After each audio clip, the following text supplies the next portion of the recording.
You know, us as artists, we deal with a certain type of stress, a certain type of struggle that is unique to our field of expertise.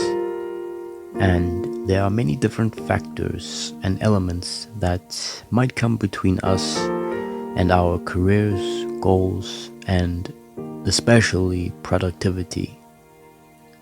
And what I want to share with you today is a very important message that I don't think many people talk about.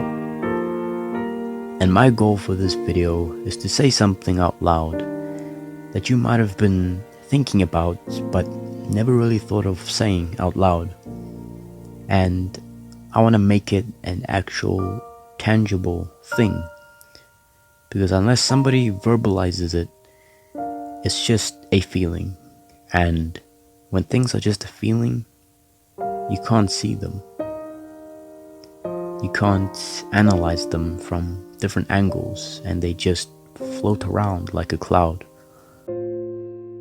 You know, the insecurity many of us artists deal with is creating art a lot of times really requires a lot of sensitivity, emotional involvement, and skill to really truly vividly capture a feeling, an atmosphere, or a soul.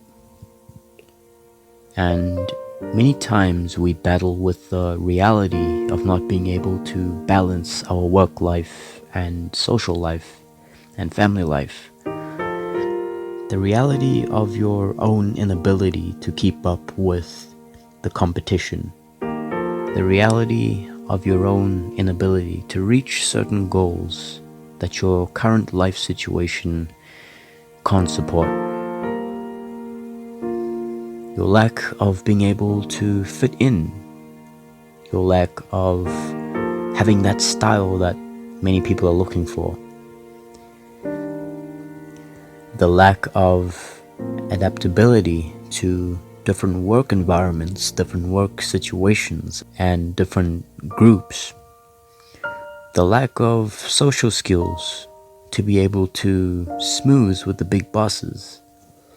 The lack of coolness that allows you to fit into those cool groups of people when everybody is sitting down and having lunch. Now, I'm not speaking literally. I'm speaking hypothetically. You might not possess any of these insecurities, or maybe you possess every freaking one of them, and you can add 100 more on top of that. But one thing I know for myself is that every single insecurity that I've just mentioned are all ones that live inside me. And notice I didn't speak in past tense. I speak in present tense. I feel this today. I feel this right now. I felt this last week, yesterday, and I'm probably gonna feel it in the next few hours. But the difference between me now and me before is that I've learned how to reanalyze myself and see myself objectively from the outside and try to find a way to use that. Many of you may be stuck at home because of the virus, and it's stopping you from reaching certain opportunities. You might have a death in your family, cancer. You might be putting your heart into YouTube videos, sketches, poetry, and it just gets drowned by the overwhelming amount of content that is online, making you just a tiny little droplet in a huge ocean. You see, any extreme life situations have a strong emotional connotation to it. So instead of stressing about it, instead of waiting for it to go away, my suggestion is get artistic about it. When life puts you into a corner, it's making you feel something. It's putting you in a state of difficulty. That's a feeling. Difficulty is a feeling we can all relate to. We've all felt pain, we've all been heartbroken, and we've all been stuck. Life has always thrown crap at us to deal with, and us as artists have always found a way of taking advantage of situations to create something profound with it. Because you see, us as artists, we find creative ways of packaging and delivering our pathetic lives into something meaningful and relatable. That's pretty much what I'm doing right now with my life. For a moment, stop and think about actors, dancers, singers, directors, artists, philosophers, poets, and find out what their story might be. What made them the people they are today? What their lives are like at home? You'll find a lot of emotional struggles going on there. And you'll find that many of these things contributed a great bunch to who they are as people and what they do. A lot of what art is what goes on when you're not creating it. The experiences you have, the situations you deal with. The situations you deal with give you a more complex way of looking at your very experience, thus giving depth to your expression. The way I like to look at it is, the more difficulty your situation is, the more specific the audience, the people you reach out to, the people who are like you, or were once like you. The next time you watch your favorite movie or listen to your favorite song, a song that moves you, an actor that touches you, a movie that makes you feel comfortable, a song that brings out emotions in you that you needed to feel at that particular time, be it anger, sadness, love, or calm, and realize many of these people who created them dealt with these feelings. And you'll begin to realize, wow, man, there's a lot of suffering out there. But the beautiful human race we are keep on making diamonds out of trash, don't we? What do you think being human means?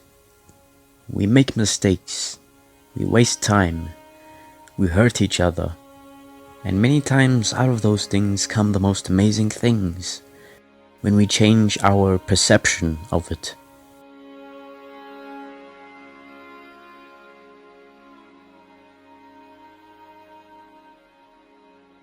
To the dreamers out there, I beg you, keep dreaming, keep innovating, keep creating, keep inventing.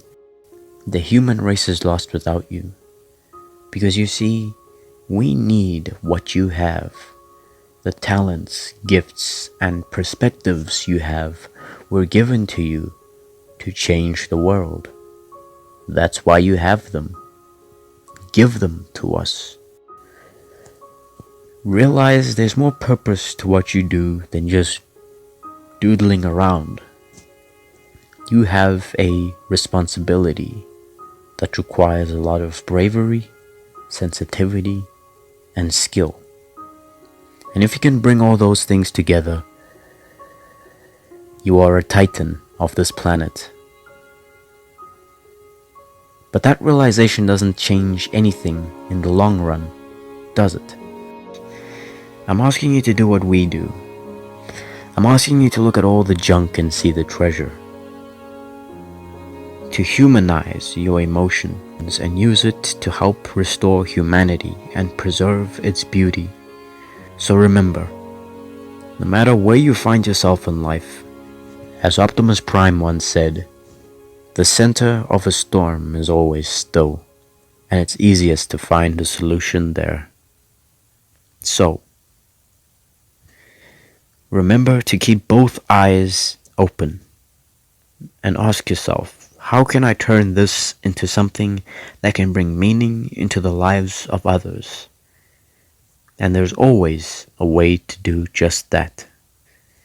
And to you, fellow artist, I have a special place in my heart for you because it takes a truly unique sense of purpose, a unique sense of ambition, and particularly sensitive heart to be who you are and to filter through the superficiality all around you. And despite how tiny you are in the grand scheme of things, it still matters to you to bring that little bit of warmth and hope to whoever is lucky enough to cross your path.